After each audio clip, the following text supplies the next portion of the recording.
Izinkumbi zabantu zidele imvula zahlanganyela emkhosini weLembe njengoba kungusuku lokuzigqaja ngamagugu kuzwelonke.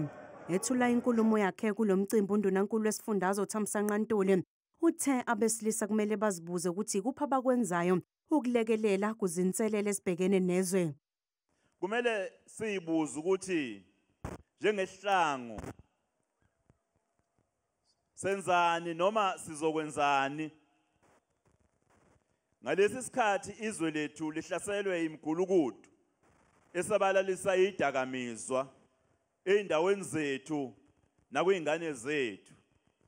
Ngesikhathi omafungwaswe nomama bethu bengasakwazi ukuphila ngokukhululeka ngenxa yemnqolo ebahlukumezayo ebadlwengulayo ize ibabulale insuku zaphuma.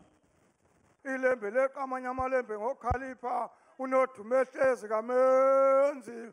Isilo samabandla sikhuluma noZulu wonkana sigcizelele ukuthuthukiswa kwesigodlo sakwaDukuza nazo zonke izigodlo ezake zabakhona.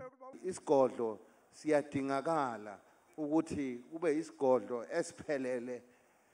esiphelele kube umuzi wesizwe onakho konke nala khona abantu abafisa ukukhangisa nabazokuvakasha bekwazi ukuthi bevakashele khona.